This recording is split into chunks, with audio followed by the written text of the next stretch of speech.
तो I am sure इस video के टाइटल को देख के आप लोगों को एक चीज तो समझ आ गई होगी कि इस वीडियो में हम लोग रिफ्लेक्शन फिल्टर की बात करने वाले हैं। एंड नॉट जस्ट हम लोग उसका एक प्रैक्टिकल टेस्ट करेंगे, बल्कि मैं आप लोगों के साथ ये भी डिस्कस करूंगा कि आप में से किन लोगों के लिए वो एक्चुअल में एक सही इन्वेस्टमेंट है। बिकॉज मेरी अकेडमी में बहुत सारे स्टूडेंट्स मेरे से पास में ये चीज पूछ चुके हैं कि क्या उन्हें एक रिफ्लेक्शन फिल्टर में इन्वेस्ट करना चाहिए, और उनमें से बहुत सारे लोगों को मैं इसमें इन्वेस्ट करने को रेकमेंड नहीं भी करता हूँ। और उसका रीजन बहुत ही सिंपल है, क्योंकि जितने में आपका एक रिफ्लेक्शन फिल्टर आता है उतने में आप कुछ रॉकवूल पैनल्स लगा सकते हो अपने रूम में और उसकी एक बेसिक ट्रीटमेंट कर सकते हो। लेकिन फिर एग्जैक्टली ये जो रिफ्लेक्शन फिल्टर है ये किन लोगों के काम में आएगा, वो सारी चीजें मैं डिटेल में डिस्कस करूंगा इस वीडियो में। और क्योंकि रिफ्लेक्शन फिल्टर को टेस्ट करने के लिए एक माइक की भी जरूरत है, तो इससे अच्छा और क्या मौका होगा अपने नए माइक की अनबॉक्सिंग करने का। तो बेसिकली एसी इलेक्ट्रॉनिक्स ने अपना एसी 4400 माइक हमें भेजा है टेस्ट आउट करने के लिए। लेकिन उससे पहले मैं आप लोगों को कुछ बेसिक फीचर्स बताना चाहता हूँ इस माइक के, बिकॉज ये कहीं ना कहीं मिड बजट सेगमेंट में आता है। और उस बजट में एक माइक है जो काफी ज्यादा फेमस है, जो कि AKG का C414 है, AKA विशाल मिश्रा वाला माइक्रोफोन।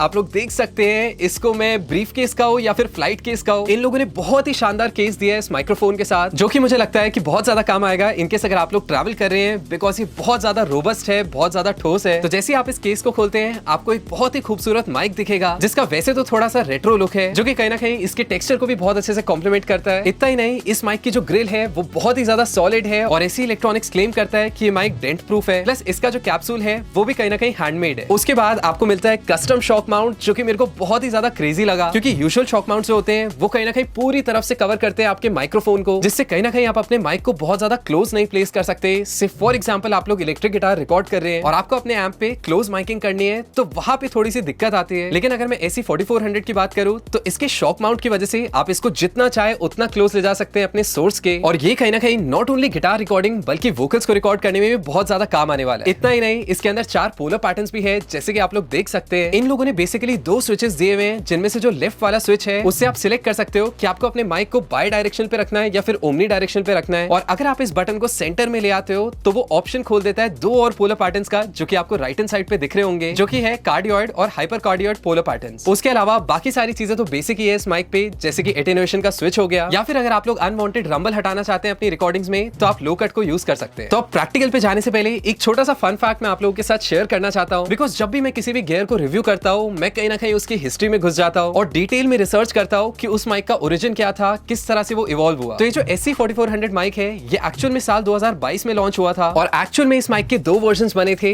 SC4400A और SC4400। नाम से तो आप लोगों को लग रहा होगा कि SC4400 पहले आया था SC4400A से, लेकिन एक्चुअल में इसका उल्टा हुआ था। SC4400 इन्होंने बाद में लॉन्च किया था थोड़ी बहुत कस्टमाइजेशंस के साथ। एट द सेम टाइम इसके अंदर मल्टीपल पोलर पैटर्न्स इंट्रोड्यूस किए थे। और रिसर्च करते वक्त मेरे को एक और चीज पता लगी कि एक्चुअल में सर रूपर्ट नीव ने एसी के साथ मिलकर अपनी एक सिग्नेचर सीरीज भी लॉन्च की थी। और इनकेस अगर आप लोग रूपर्ट नीव को नहीं जानते, तो आई एम श्योर आप लोगों ने नीव कंसोल्स के बारे में तो सुना ही होगा, और अगर ये भी नहीं सुना तो आई एम श्योर आपको फोकसराइट कंपनी के बारे में तो पता ही होगा। तो एक्चुअल में रूपर्ट नीव वाज द पर्सन जिन्होंने फाउंड किया था फोकसराइट को साल 1985 में, और धीरे धीरे करके उन्होंने एडम ऑडियो को एक्वायर किया साल 2019 में। एंड फोकसराइट इवन ओन करता है नोवेशन को। तो ये चीज मेरे लिए बहुत ज्यादा सरप्राइजिंग थी, बिकॉज मैंने फोकसराइट भी यूज किया है, मैंने एडम ऑडियो भी यूज किया है, मैंने नोवेशन के मिडीज भी यूज किए हैं, और कहीं ना कहीं ये चीज सुन के मैं बहुत ज्यादा सरप्राइज हुआ कि जो रूपर्ट नीव है वही ओन करते हैं इन सारी कंपनीज को। तो अब बातें काफी हो गई, चलते हैं प्रैक्टिकल पे और टेस्ट करते हैं रिफ्लेक्शन फिल्टर प्रो को, और एक्सप्लोर करते हैं इस माइक के टेक्सचर को।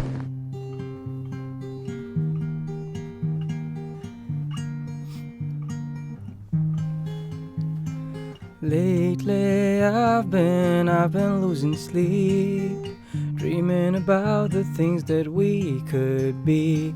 But baby, I've been praying hard.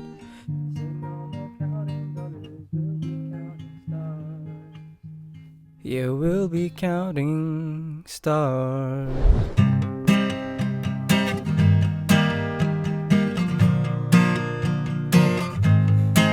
I see this life like a swinging wine, swing my heart across the line, and in my face is flashing signs. Seek it out and you shall find.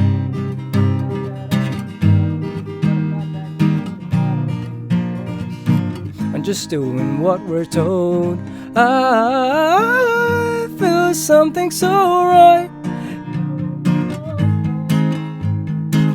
and I feel something so wrong, doing the right thing.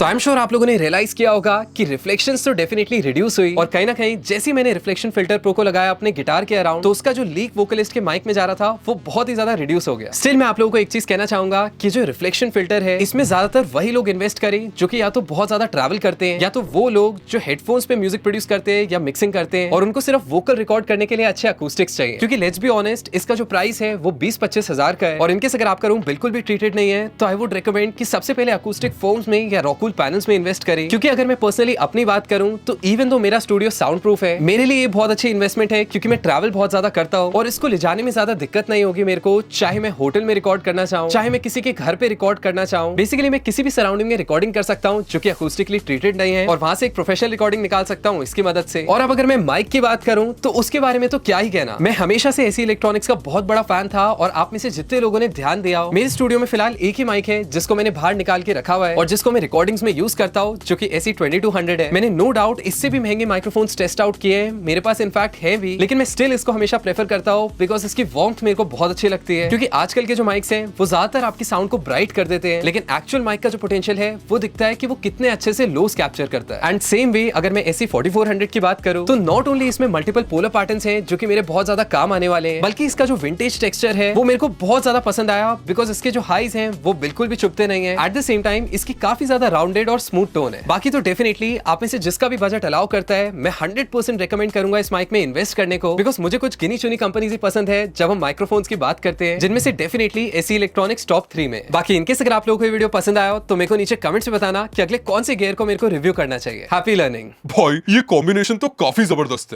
है ना? हाँ भाई, लेकिन इस mic को मैं भी use करता था, फिर एक बड़ी दिक्कत आ गई। है? कैसी दिक्कत? तूने बोला कि ये माइक डेंट प्रूफ है। हाँ तो वो क्या है ना, मैं एक दिन बालकनी में रिकॉर्ड कर रहा था और एकदम से ये माइक मेरे हाथ से स्लिप हो गया 40वें फ्लोर से। डेंट छोड़, इसका एक पुर्जा तक नहीं मिला मेरे को। हो गया भाई, डीबी खुल के चीख ले। हाँ सुनता है मेरी बात, हो गाली क्यों दे रहे हो उसको यार? ठीक है, ओके बेबी, ओके ओके। चलो यार, खराटे ले रहा है, टोडर मलाई। डीबी वीडियो चल रहा है यार, रुक जा। बाकी इनकेस अगर आप लोगों को ये वीडियो पसंद आया हो तो मेरे को नीचे कमेंट्स में बताना कि अगले कौन से गाने कोक स्टूडियो